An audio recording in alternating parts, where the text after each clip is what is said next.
The title of this morning's sermon is Blessed be the Peacemakers, for they will be called children of God. Show business. There's no business like show business. There's no business I know. Yes, it's true. I've been in the entertainment field for about 40 years now. Not anything that you have seen. Community theater.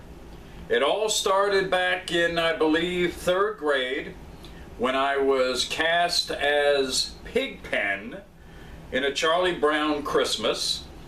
I think I was typecast. And I followed that with musicals in junior high school and high school, including Guys and Dolls, Anything Goes, Bye Bye Birdie, Damn Yankees.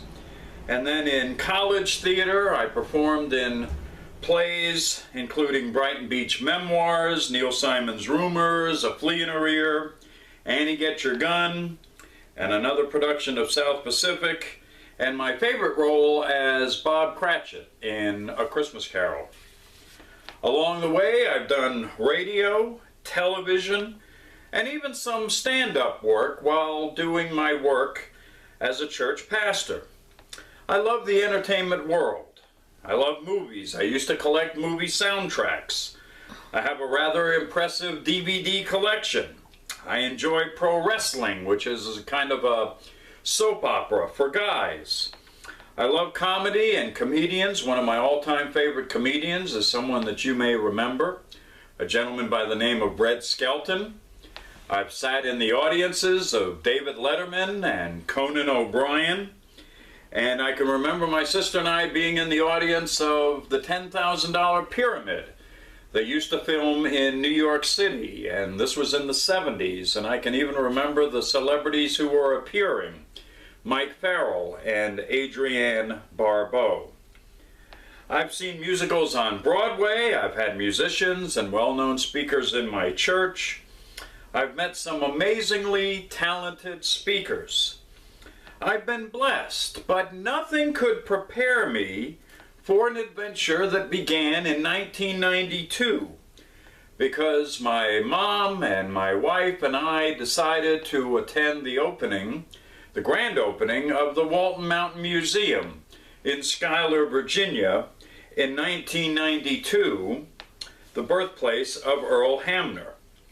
I was 12 years old when the series debuted on CBS. We all watched it together as a family.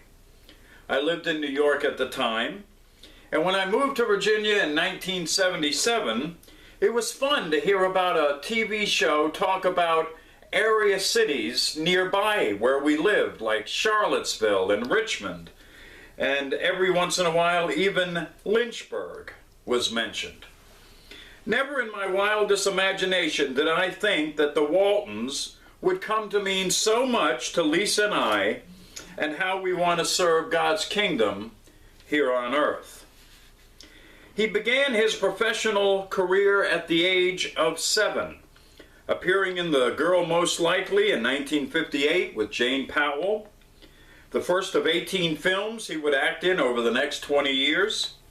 A successful child actor, he also appeared in over 100 television shows, including stints as a series regular on Riverboat in 1959, which was Burt Reynolds' first show, and guest star appearances on such acclaimed series as Naked City in 1958, Route 66 in 1960, the year I was born, and 3 two-part specials for Walt Disney's Wonderful World of Color in 1954. At 18 years of age, he enrolled in classes at UCLA while continuing his professional acting career, starring opposite Kirk Douglas and Robert Mitchum and Sally Field, David Niven in The Impossible Years, alongside Richard Widmark and Lena Horne in Death of a Gunfighter, as well as guest starring in numerous television shows like Mod Squad, Love American Style, and made-for-TV movies including If Tomorrow Comes with Patty Duke. He graduated from UCLA Film School with honors He continued to work as an actor, but set his sights on one day moving behind the camera and trying his hand at writing, directing, and producing, while co-starring opposite Kurt Russell in a series of very successful movies for Disney, including the computer wore tennis shoes, Now You See Him, Now You Don't, Snowball Express, and The Strongest Man in the World, and making guest star appearances on acclaimed television series, including The Waltons.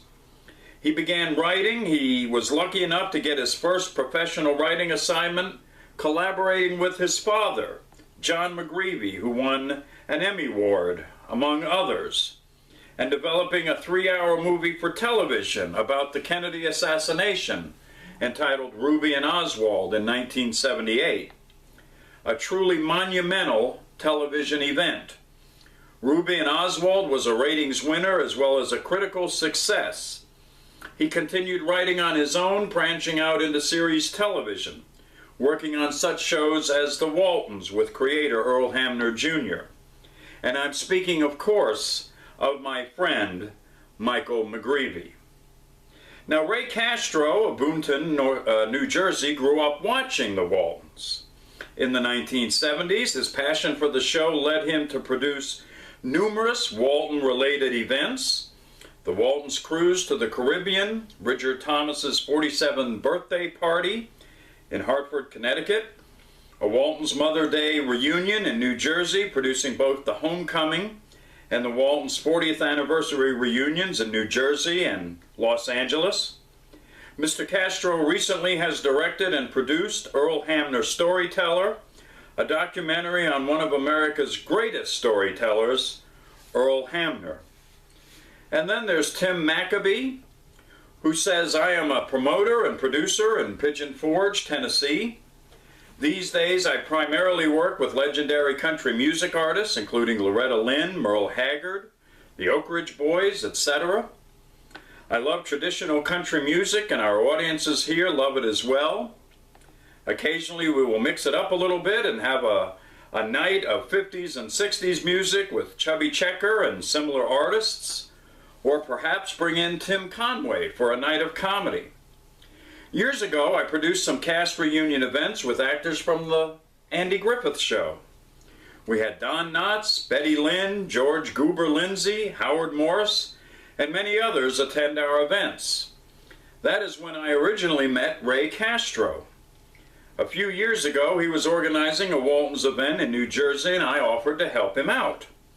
We worked on that event and decided to co-produce a Waltons 40th anniversary event in Los Angeles in 2012.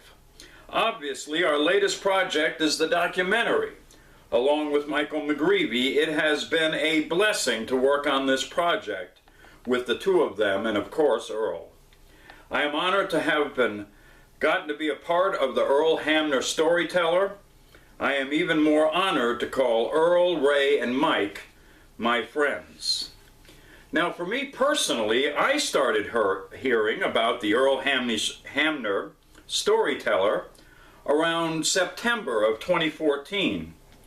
The above three gentlemen wanted to ensure that Earl's legacy would remain intact for all of the world to see and remember, or see for the first time and marvel. I thought I knew everything about Earl Hamner. I was wrong. He's very prolific. He's known for having all kinds of credits and writings and storytelling and wonderment. And so I began sending notes of thank you and praise to Ray Castro, director, Tim Maccabee, producer, and Mike McGreevy, producer, and Walton favorite character, Hobie Shank. I will tell anyone that listens that I began a mutual friendship with these three men and joking about my Hollywood connection. But on the serious side of this is an absolute admiration for those deciding that Earl Hamner's work was and is very vital, that his contribution to the human condition is off the charts, and that we need so many more Earl Hamners in every aspect of the entertainment industry today. Talk about a true servant of God. Talk about someone who wanted to make a difference. Talk about someone whose television show about a family in the Blue Ridge Mountains of Virginia is still being talked about today, 43 years after its debut on CBS. Go to Facebook and put Waltons in the search, and dozens of sites will come up. Some with as few as 10 members and some as many as 20,000. Talk to the promoter of the Homecoming 2015 Walton Weekend that sold out the hotel and had an attendance of over 470 enthusiastic attendees. Visit the museum in Schuyler, Virginia and see the guest book that is signed by people from all over the world. And visit the Facebook pages of several members of the cast, some who have over 75,000 friends. God calls each of us to love the Lord our God and to love our neighbors. We are called to go and make disciples of all nations. We are called to be a peaceful people. And I can't think of a more peaceful person than Earl Hamner. And I can't think of three better examples of peacemakers than Ray Castro, Mike McGreevy, and Tim McAbee. And all God's children say, Amen.